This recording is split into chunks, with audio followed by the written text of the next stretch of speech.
qué decimos que el Señor es digno, ¿no?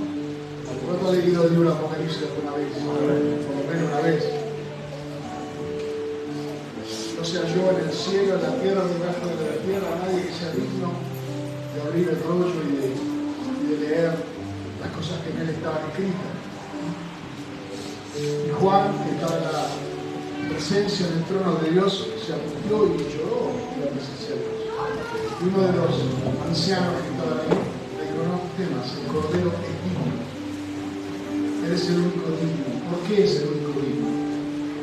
Porque ese rollo se trata de la condenación a causa del pecado. Y el único sin pecado que caminó sobre la tierra fue nuestro Señor Jesucristo. El único digno. Gloria a Dios. Quiero compartir con ustedes una palabra hoy. Yo creo que en los últimos días he estado ministrando acerca de un tema. Es una de las, yo creo que fue la primera vez que me pasa, que siento que una palabra que me da el Señor, tengo que predicarla en todos los lugares a donde voy. Usted sabe que recibí justamente 3 invitaciones seguidas y de cada una de ellas ministré esa palabra. Y creo que es una palabra de fundamento que harían bien en repasarla más adelante, de que pasar un tiempo y vuelvan a escuchar la palabra que les compartí acerca de la imagen del Señor, acerca de ser imagen del Señor.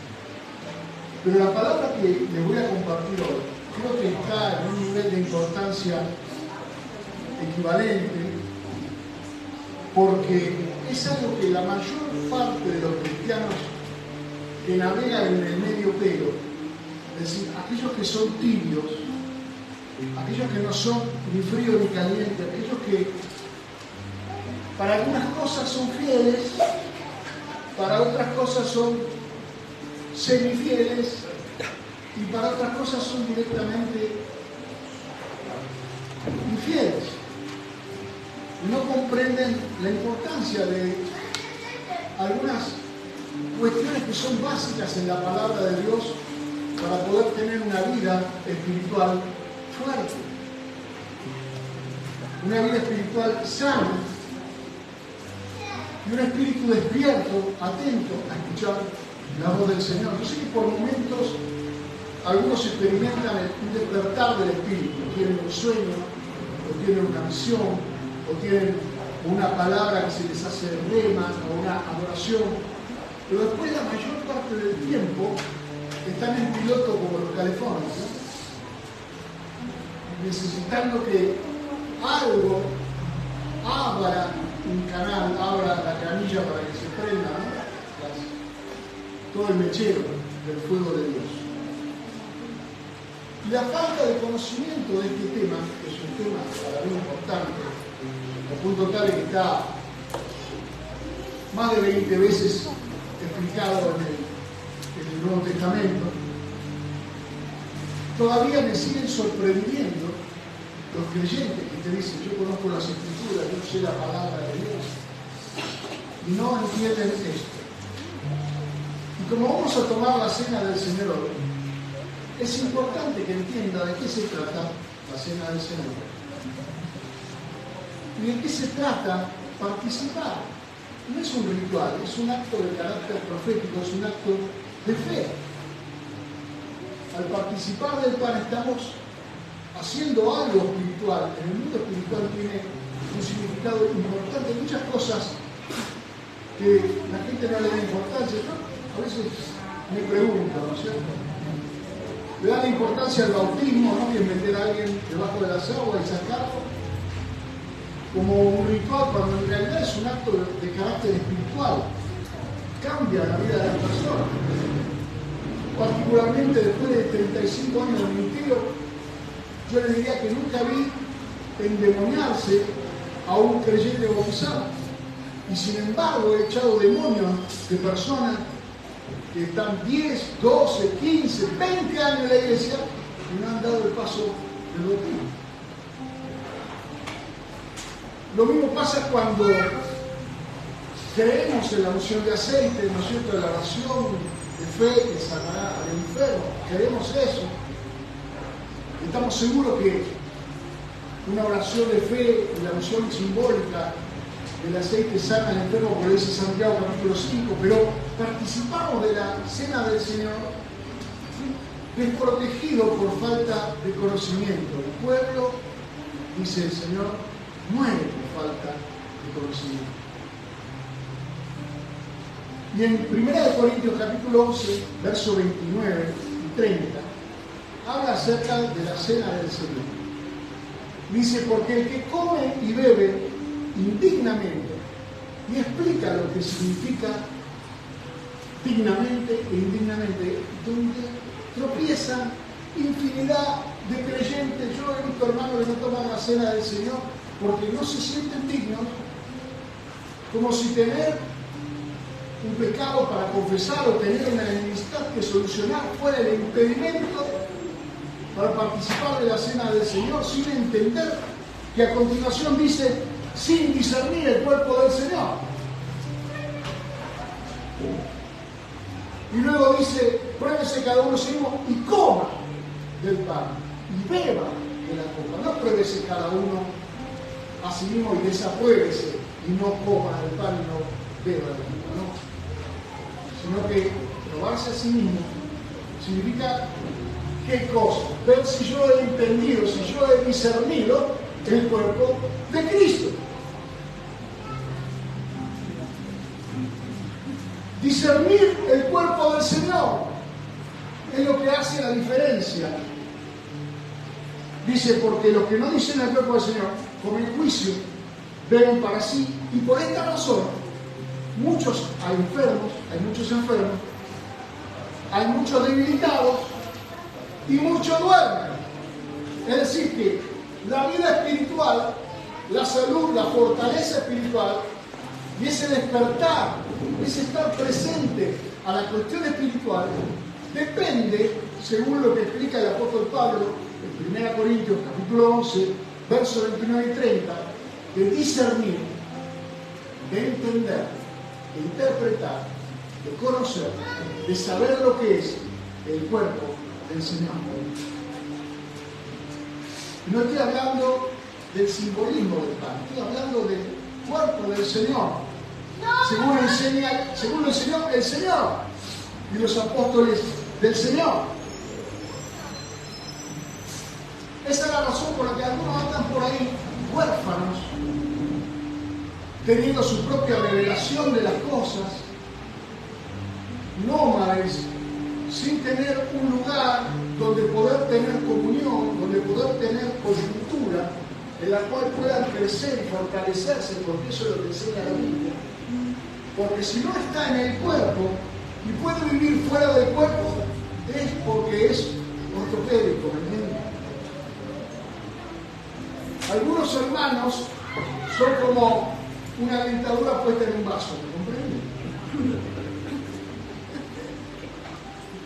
Son un ojo de vidrio, son una paja de palo. Por momentos pueden estar en el cuerpo y aparentar. Escuché un pastor esta semana que decía algo maravilloso. Decía, ¿somos árboles de justicia o somos árboles de Navidad? El árbol de Navidad es artificial. Es agradable a la vista, pero ¿quién se va a comer una bochita del árbol de Navidad? Es de plástico, se va a indigestar, no es fruto, no hay vida en él.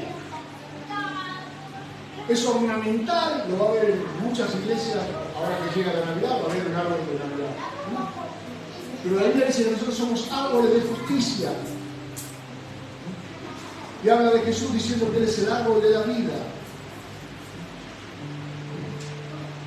Entonces, vamos a tratar juntos de tomar las Escrituras y discernir el cuerpo del Señor, para que cada uno entonces pueda probarse a sí mismo y saber si ha entendido o no ha entendido el cuerpo del Señor. En Hebreos, capítulo 10, verso 5, y voy a citar muchos pasajes de la Biblia hoy, me voy a abrir la boca, incluso veo que nadie trae Biblia, como si esto fuera un congreso de economía y finanzas. Pero en la iglesia, no está de más traer la Biblia, aunque sea como el solar, que se la pone y la trae. Hebreos capítulo 10, verso 5, habla del Señor en el momento que Él ingresa en su llamamiento para tomar carne y hacerse hombre. Por lo cual, entrando en el mundo, dijo el Señor: sacrificio y ofrenda no quisiste, mas me preparaste un cuerpo.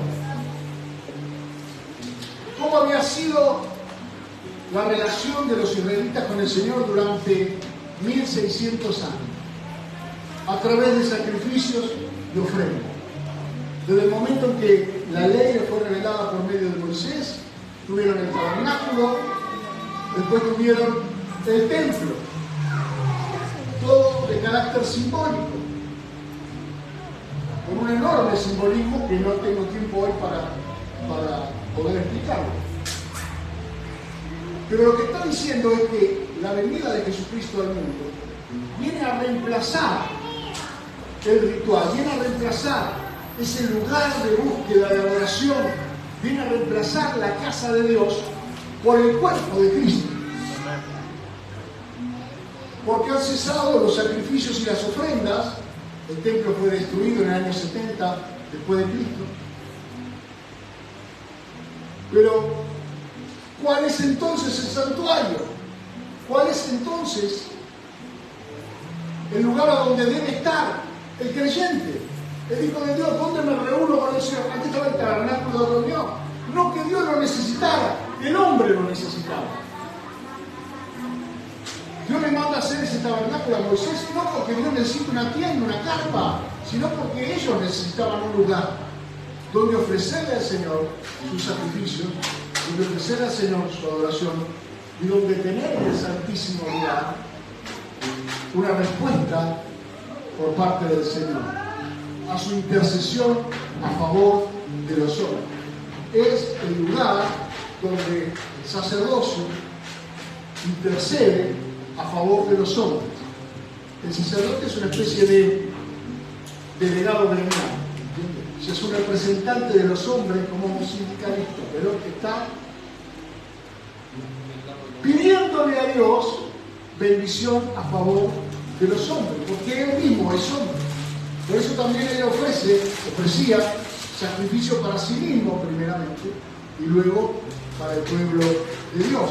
Pero Cristo viene a confirmar, a demostrar que ya no es tiempo de ofrecerle a Dios derramamiento de sangre, que ya no es tiempo de ofrecer a Dios corderitos, vacas, ninguna clase de ofrenda de ese tipo, sino que lo que Dios quiere es que eso sea reemplazado por el cuerpo del Señor.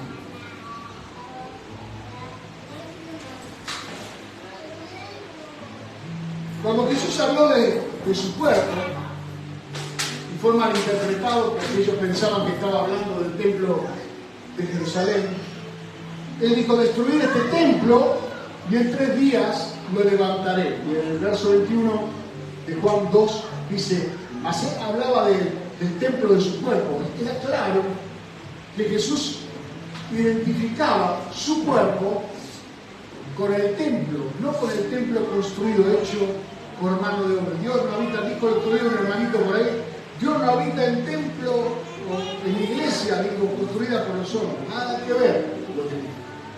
Confunde completamente las escrituras. Creyendo saber algo, no saben nada.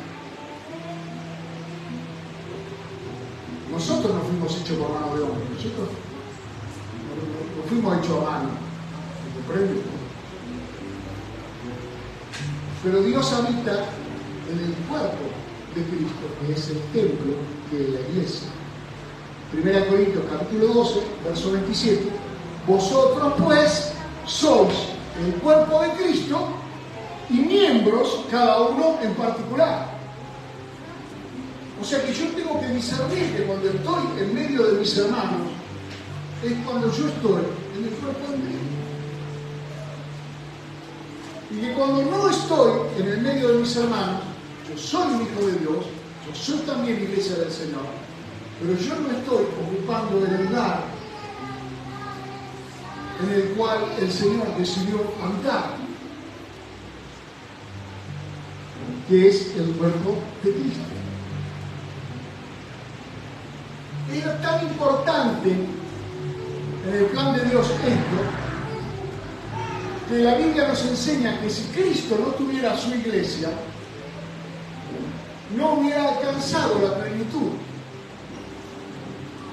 Efesios capítulo 1, verso 20 dice: la cual operó Cristo resucitándolo de los muertos, está hablando del poder de Dios, sentándole a su diestra en los lugares celestiales, sobre todo principado, autoridad, y poder y señorío, y sobre todo nombre que se nombra no solo en este siglo, sino también en el venidero, y sometió todas las cosas bajo sus pies, y lo dio por cabeza sobre todas las cosas a la iglesia, la cual es su cuerpo, la plenitud de aquel que todo lo llena en todo. Así como una cabeza sola no tiene oportunidades. Imagínense Jesús sentado a la diestra del Padre solamente pensando.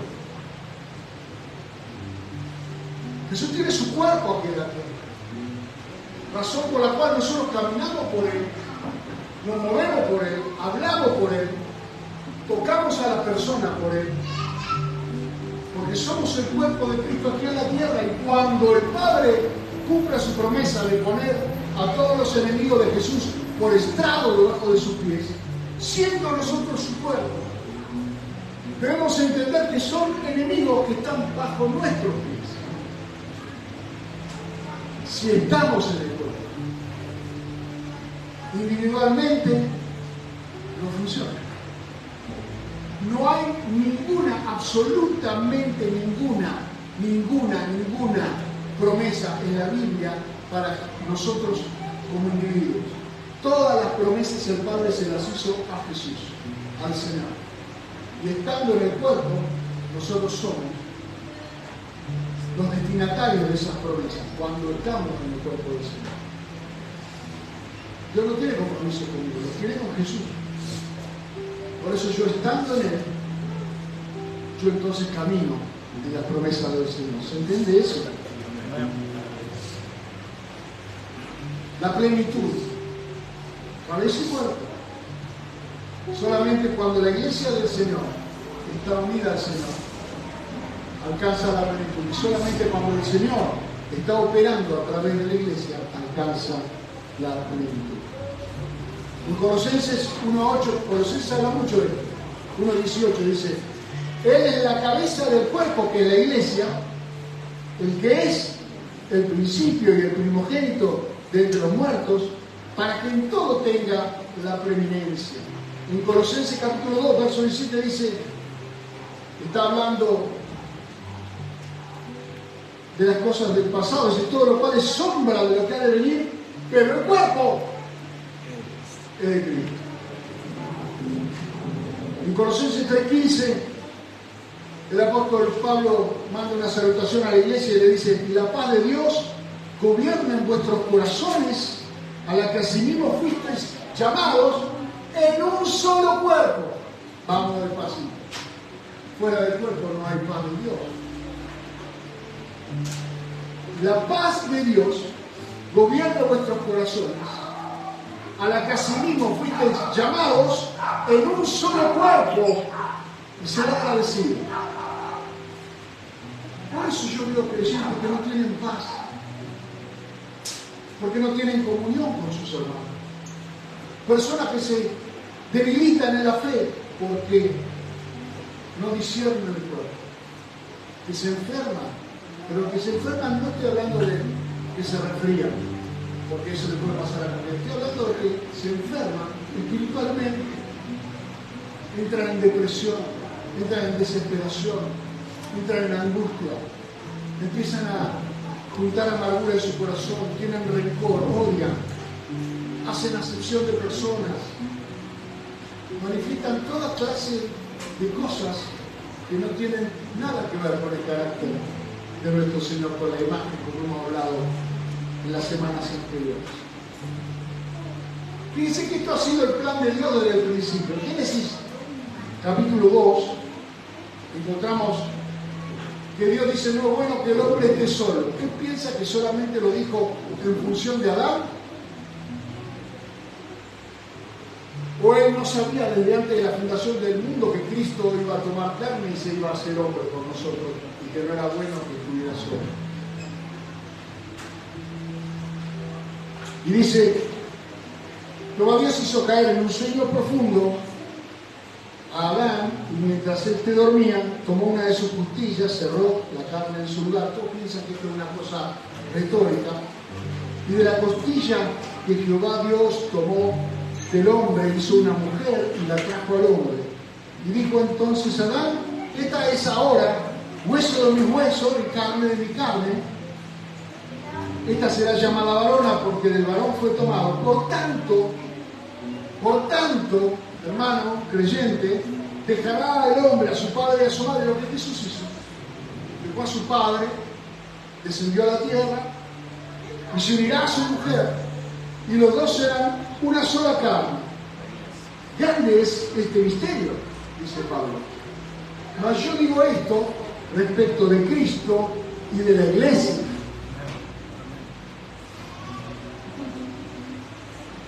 Está hablando no de el Génesis, simbólicamente está hablando de la relación de Cristo y de la iglesia. Porque el marido es cabeza de la mujer, como Cristo es la cabeza de la iglesia, la cual es su cuerpo, otra vez, y Él es su Salvador. El postrero día ahí en el Apocalipsis dice: gocemos y alegremos y démosle gloria, porque han llegado la boda del Cordero. ¿La boda entre quién? El Señor y la iglesia. Y su esposa, la iglesia, se ha preparado. Fíjese que el Espíritu Santo le escribe a las iglesias de Asia. No le escribe individuos. Habla con los siervos de Dios para que el mensaje sea difundido en la iglesia. Si alguno menosprecia a la iglesia porque no discierne el cuerpo de Cristo, por eso se debilita, se enferma y su espíritu muere. El Señor es celoso de su iglesia. La ama, se entregó por ella. Pagó una dote altísima. Derramó su sangre. A tal punto es importante la iglesia para resolver el conflicto que existe en el mundo. Y en Efesios capítulo 3, verso 6 dice que los gentiles son coherederos y miembros del mismo cuerpo y copartícipes de la promesa de Cristo Jesús por medio del Evangelio. Mire, solo en la iglesia,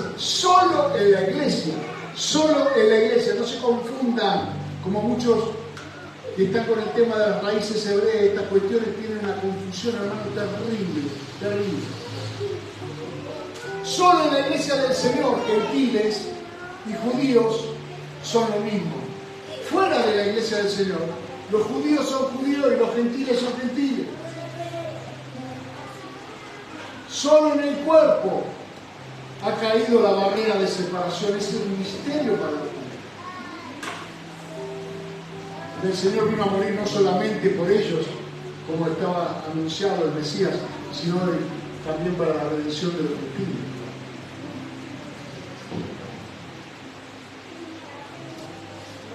En Efesios capítulo 4, verso 4 dice: un cuerpo, así como también un espíritu. Es interesante que todos los creyentes proclaman el Espíritu de Dios en sus congregaciones, y cada hermano dice: yo tengo el Espíritu Santo de Dios porque he creído. ¿Cómo puede ser que entienda que su participación con Cristo, si es solamente en el Espíritu y no en el cuerpo, es fallida, es incompleta? Porque nadie se casó en el Espíritu, ni se puso de novio en el Espíritu, ni me invita a un ágape. Envía tu Espíritu que vamos a hacer un asado. No va a salir más barato, obviamente.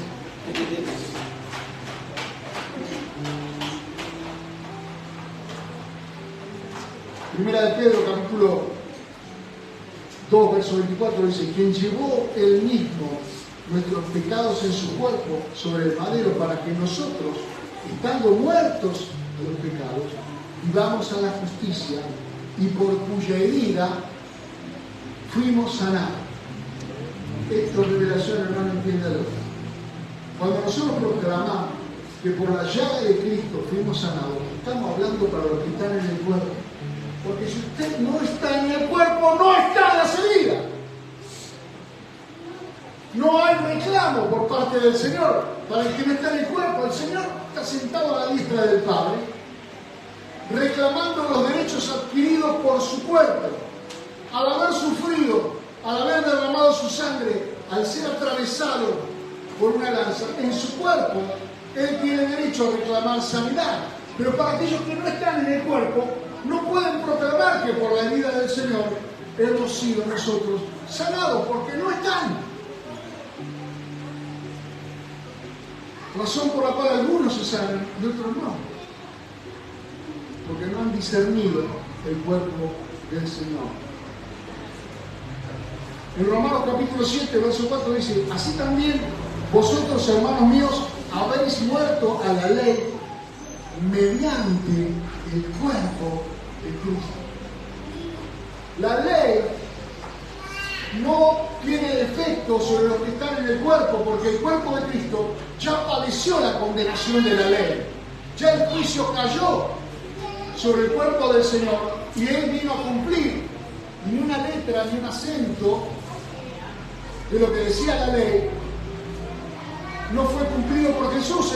Él dijo: consumado es.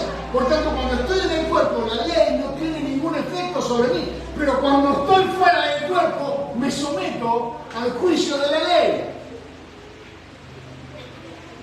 Porque individualmente los pecados fuera del cuerpo no han sido perdonados. Porque el cuerpo es el que padeció por nuestros pecados. ¿Entiende la importancia de lo que vamos a hacer? Amén. En Hebreos capítulo 10, verso 10 dice: en esa voluntad somos santificados mediante la ofrenda del cuerpo de Jesucristo, hecho una sola vez y para siempre. En el cuerpo somos santos, fuera del cuerpo no somos santos. Somos vulgares. Pero en tanto y en cuanto yo estoy en el cuerpo de Cristo, he sido santificado, porque ese cuerpo se ofreció en sacrificio para el Señor. Colosenses lo explica así, dice: en su cuerpo de carne, por medio de la muerte, ¿no es cierto?, Cristo nos santificó para presentarnos santos y sin mancha e irreprensibles delante de Él. En el cuerpo somos santos, sin mancha e irreprensibles. Fuera del cuerpo no somos santos, estamos muy manchaditos y hay muchas cosas por las que podríamos ser reprendidos por el Señor. ¿Cuántos aquí se han bautizado? Ya están bautizados. ¿Falta uno bautizar todavía? Bien, ya me lo vamos a anotar. Hay que bautizar. Dice: sepultados con Él en el bautismo. El bautismo significa nuestra inmersión en el cuerpo. Nosotros creemos que nos sumergimos en el agua, pero en realidad nos sumergimos en el cuerpo del Señor. Y dice: sepultados con Él en el bautismo, en el cual fuisteis también resucitados con Él. Si yo estoy en el cuerpo, el efecto de la muerte de Cristo y de la resurrección, ambas cosas forman parte de lo que he recibido de parte de Dios. Pero si no estoy en el cuerpo, ni he muerto, ni he resucitado. No me he negado a mí mismo. Y por supuesto, el poder de la resurrección no operaría en mi vida sin haber muerto primero. Por eso, si alguno quiere ser un discípulo, niéguese a sí mismo, tome su cruz, que significa morir, y sígame. Mantener comunión con el cuerpo de Cristo es simple y llanamente mantener comunión con Cristo. Por eso con Cristo está todo bien, dice: pero Yo de la iglesia, viste, es un romazo. Está lleno de hipócritas. ¿Y qué quiere que haya en la iglesia? Es lo que hay. Venimos aquí, es una comunidad de sanidad, de restauración, de liberación. Venimos porque somos necesitados de estar en el cuerpo para tener todo esto que no lo tenemos cuando estamos solos. Por lo menos hay esperanza para el que está en el cuerpo del Señor, si todavía hay cosas que no han cambiado, porque las coyunturas lo ayudarán a cambiar, a perfeccionarse. Cuando habla de la cena del Señor, Pablo dice, la copa de bendición que bendecimos, no es la comunión con la sangre de Cristo. Todo el mundo dice, claro, por eso, con la sangre de Cristo fuimos limpios. Y el pan que partimos, no es la comunión del cuerpo de Cristo. No compartimos el cuerpo de Cristo. Es solo simbólico. Tomo de la cena y después no siento que son mi hermano, ni mi carne, ni mi sangre, ni mi hueso, ni nada, y no me importa nada de lo que pasa con tu vida. No es así como funciona. Cuando un miembro del cuerpo, mira hermano, tener una carne chiquitita como la punta de un alfiler y te duele todo el cuerpo. Cuando un miembro se duele, todo el cuerpo se duele. Y para ir al dentista tenés que llevar todo el cuerpo y puedes mandar la muela. Ahí va, la mando en un sobre, que la arregle, le hagan un conducto y me la devuelven. No, todo el cuerpo colabora para que esa caries sea sanada.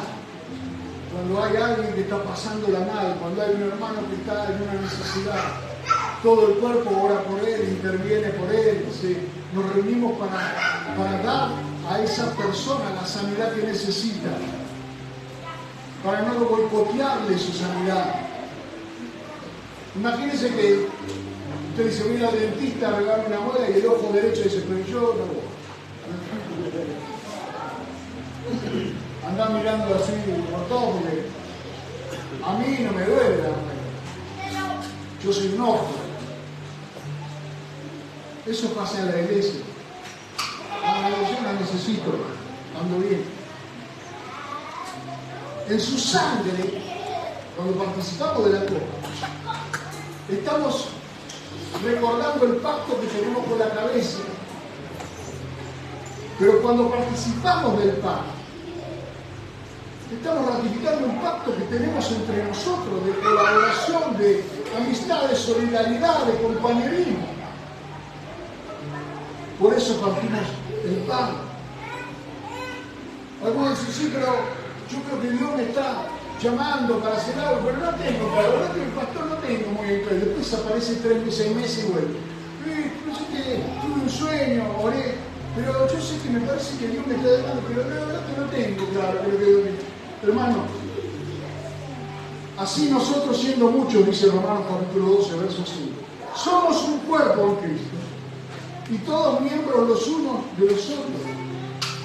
Mas ahora Dios ha colocado los miembros, cada uno de ellos en el cuerpo, como Él quiso, para cumplir una función. En Efesios dice, a fin de perfeccionar a los santos para la obra del ministerio, para la edificación del cuerpo de Cristo. La obra del ministerio, ¿cuál es? ¿Cuál es la meta del ministerio? ¿Qué es lo que un ministerio, qué es lo que un siervo de Dios tiene como tarea? La edificación del cuerpo de Cristo, la iglesia.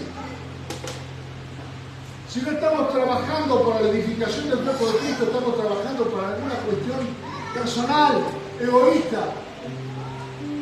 Pero la obra del ministerio es la edificación del cuerpo de Cristo, de quien todo el cuerpo, dice más adelante, bien concertado. ¿Has escuchado un concierto alguna vez? Es interesante, hay 80 músicos, todo toca la misma. No hay uno tocando Yesterday y el otro está tocando Anochecer del día agitado. No, están tocando la misma. Están concertados, cada uno toca su parte. acepta formar parte de un gran equipo que está dando un concierto, unido, dice, entre sí por las coyunturas que se ayudan mutuamente, según la actividad propia de cada miembro, recibe su crecimiento para ir edificándose en amor.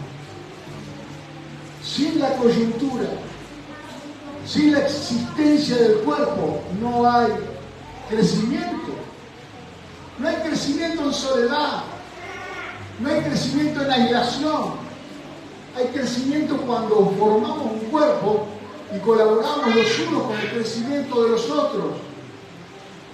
Somos coyuntura, la cabeza es Cristo.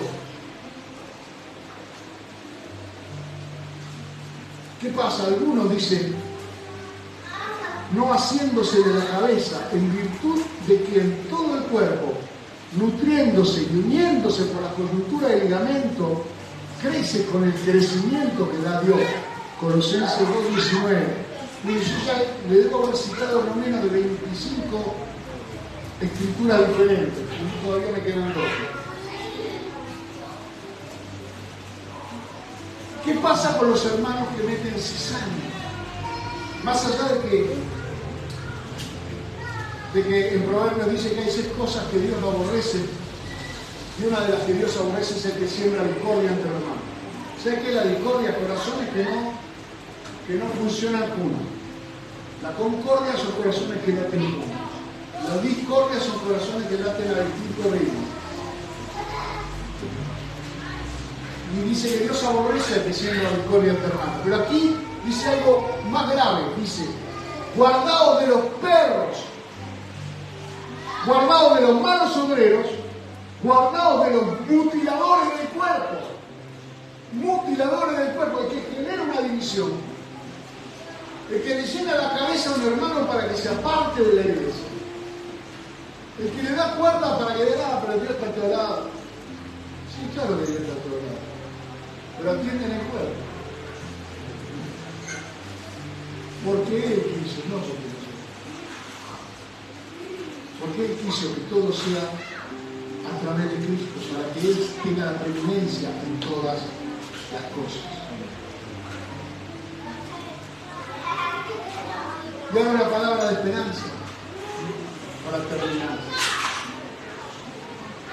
Dice capítulo 20 de Juan, en el verso 19, y cuando llegó la noche de aquel mismo día, el día de la resurrección, el día primero de la semana, estando las puertas cerradas en el lugar donde los discípulos estaban reunidos por miedo a los judíos, vino Jesús y puesto en medio les dijo, paz a vosotros. ¿Por qué Jesús hizo eso? ¿Por qué Jesús no golpeó la puerta? ¿Por qué quería que sepamos que en su cuerpo de resurrección no hay muros que lo puedan detener? No hay puertas que se lo puedan cerrar. Él quería que entendamos que mantenernos en su cuerpo es lo que hacía para nosotros la apertura total de cualquier cosa que pidamos en su nombre. Que no hay limitaciones, que no hay miedo, que no hay puertas cerradas. Por esa razón necesitamos más que nunca confirmar nuestra pertenencia al cuerpo del Señor. Y al participar ahora del pan, participe, pruébese a sí mismo, que coma el pan y beba del pan, discerniendo lo que usted ha aprendido hoy. Entonces, ni se va a enfermar, ni se va a debilitar, ni se va a dormir en las cuestiones espirituales. Porque esa es la promesa del Señor. Póngase que vamos a orar al Señor.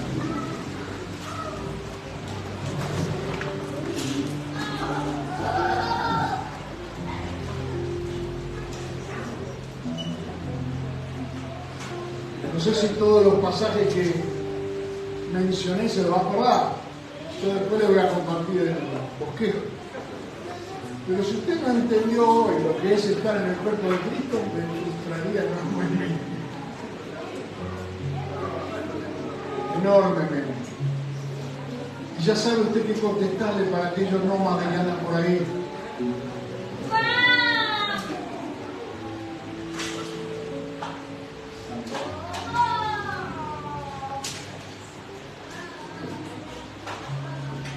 En el cuerpo de Jesús, ahí es donde yo quiero estar.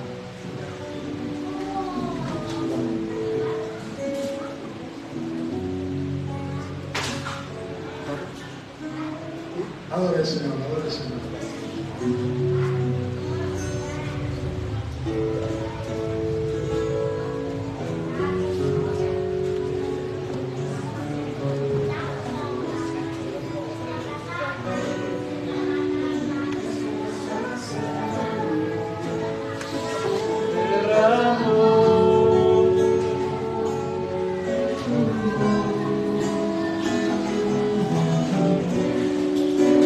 Preciosa sangre, tuyo amor.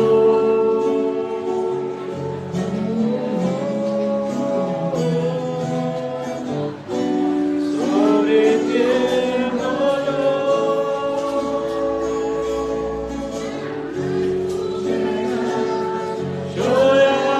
lloraron, Jesús.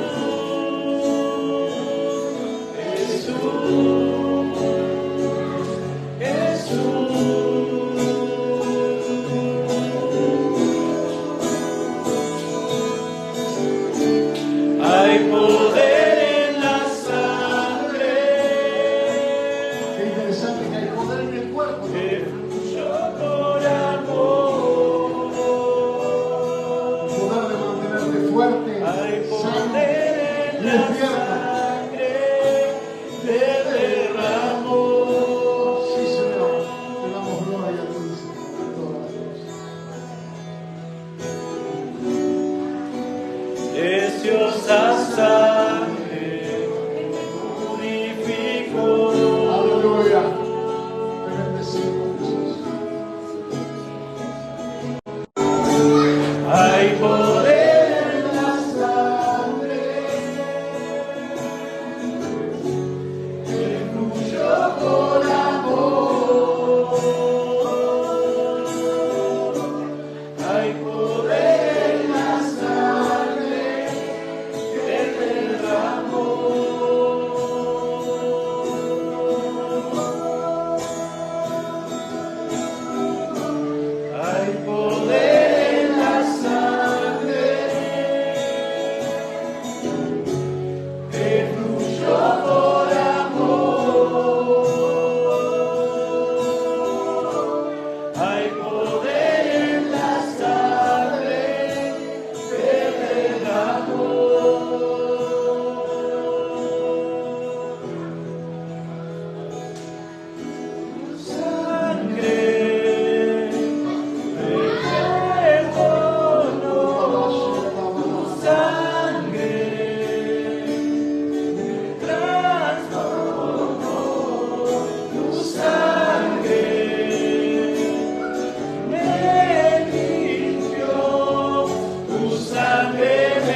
fue el apóstol Pablo que recibió de parte del Señor que la noche en que Jesús fue entregado como pan y habiendo dado gracias a los pastores, dijo: tomad y comed, este es mi cuerpo, que por vosotros es partido, hacer esto en memoria de mí. Señor, te damos gracias. Gracias. Porque ese cuerpo fue molido por nuestra vida. Aleluya, gloria sea tu nombre. Cargó por nuestro pecado, por nuestras enfermedades, por nuestros dolores, por nuestros fracasos. Pero nosotros confiamos en que ese cuerpo que fue clavado en la cruz no es el que tú tienes ahora. Gracias. Porque has resucitado de los muertos y estás Aleluya. sentado a la diestra del Padre. Sí, Señor. Y esas heridas son señales. Señales de nuestra redención, del precio pagado. Ya hay sanidad en tu cuerpo. Y nosotros, Señor, anhelamos esta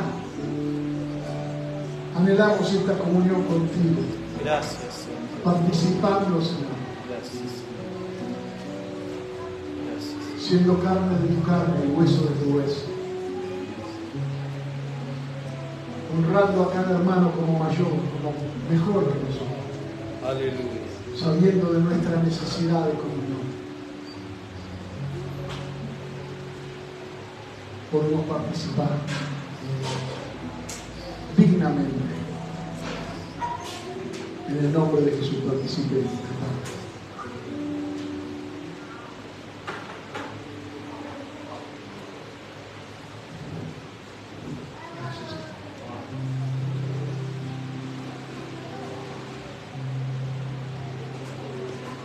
Después de haber cenado, tomó la copa y dijo: bebed de ella todos, esta es la copa del nuevo pacto en mi sangre.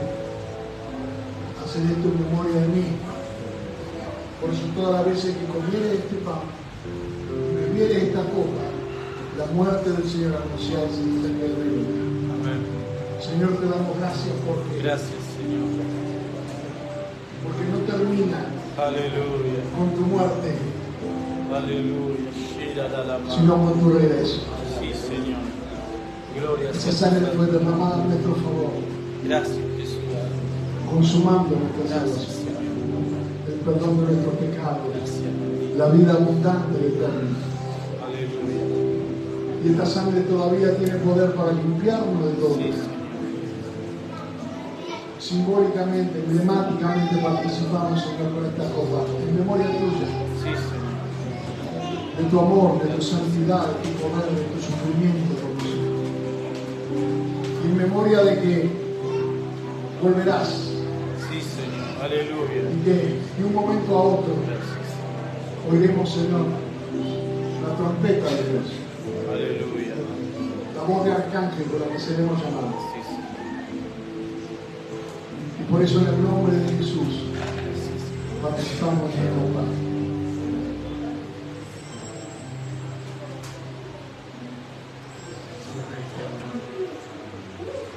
Gracias, Señor. Mientras adoramos, tome un minuto para orar por algún hermano que esté cerca. Comprenda el valor de las coyunturas, que se ayudan mutuamente, orando desinteresadamente, intercediendo, clamando. Dios escuchará esa oración desinteresada a favor de aquel que usted ama, pero él ama más. Si usted ama a su hermano, Dios lo ama más. Pida que Dios le bendiga, que Dios lo guarde, que Dios lo levante con poder, que Dios cumpla sus sueños, que Dios conteste a los deseos de su corazón, que Dios le dé sanidad, que Dios le dé libertad, que haya paz en su casa, que haya provisión en su familia, que no haya en su familia desamparado, ni que su descendencia no diga tan clave la bendición de Dios que enriquece y no habrá de tristeza vendida, bendiciones del cielo, bendiciones de la tierra.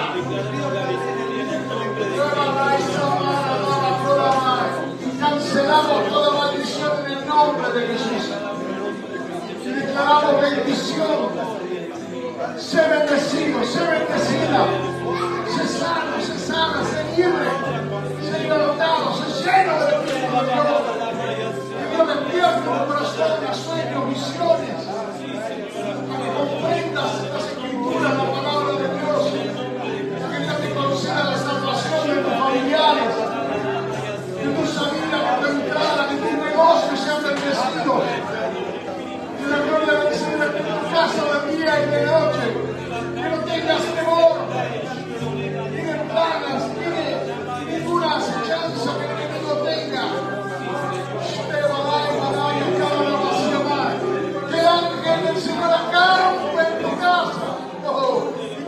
proteja y te guarde de todo mal. Que no te dé cumplimiento de tu propósito, de tu llamado.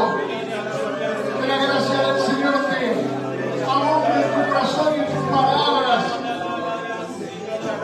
Que el testimonio de que Dios está sobre ti sea palpable, visible, tangible. Que marque la diferencia en todo lugar donde vayas.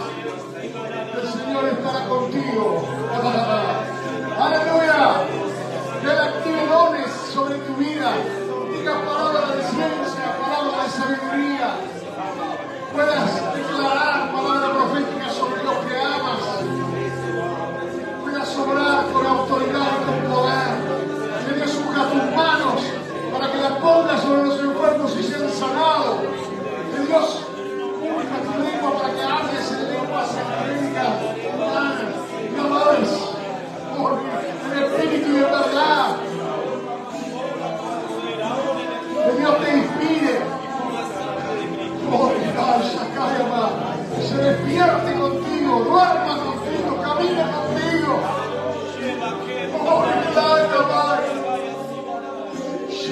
Que nunca más vuelvas a sentirte solo. El Espíritu de Dios está contigo como un gigante poderoso que te guarda,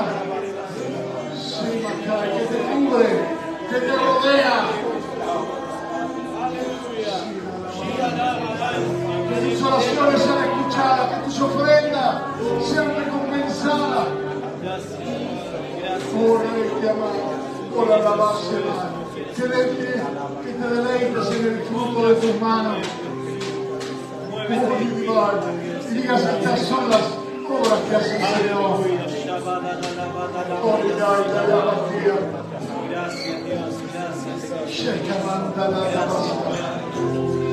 Un testimonio de buenas obras, de gracia y de favor de Dios. Quede como una estela en cualquier lugar donde caminen, donde te lleven tus pies. Oh Espíritu Santo de Dios, llénanos, llénanos. Sí, Señor, no hay nadie como tú. Y todos lo verán. Cuán grande es Dios. Aleluya. Grande, eres grande. Oh, mi mamá y Señor. Grande es el Señor, digno de suprema alabanza. Cántale cuán grande es Dios. Y todos lo verán.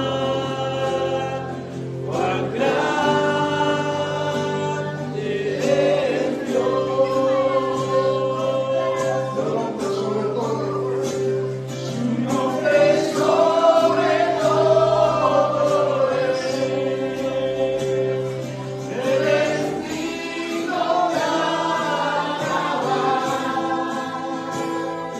Y miseria, cuán grande es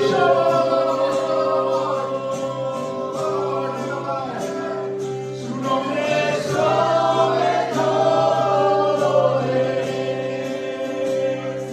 Eres digno de alabar. Y miseria, cuán grande es Dios. Sí, Señor, sí, Señor.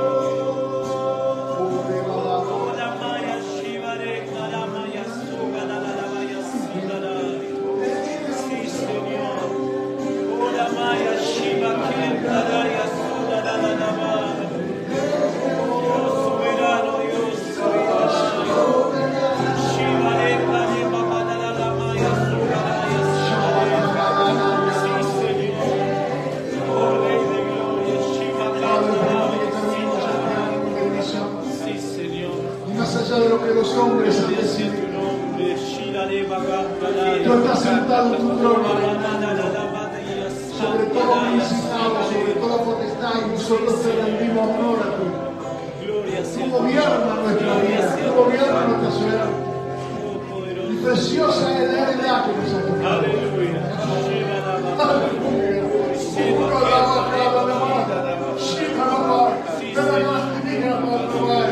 Sí, Señor. Gracias. Oh, Gracias, Padre. Gracias. Aleluya.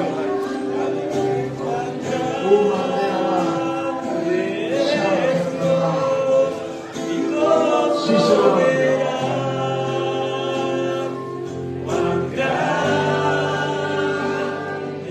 El Señor te bendiga, que Dios te guarde, que haga resplandecer su rostro sobre ti. Que el Señor tenga de ti misericordia, que ponga en tu corazón paz. En el nombre de Jesucristo. Amén. Amén. Dios le bendiga.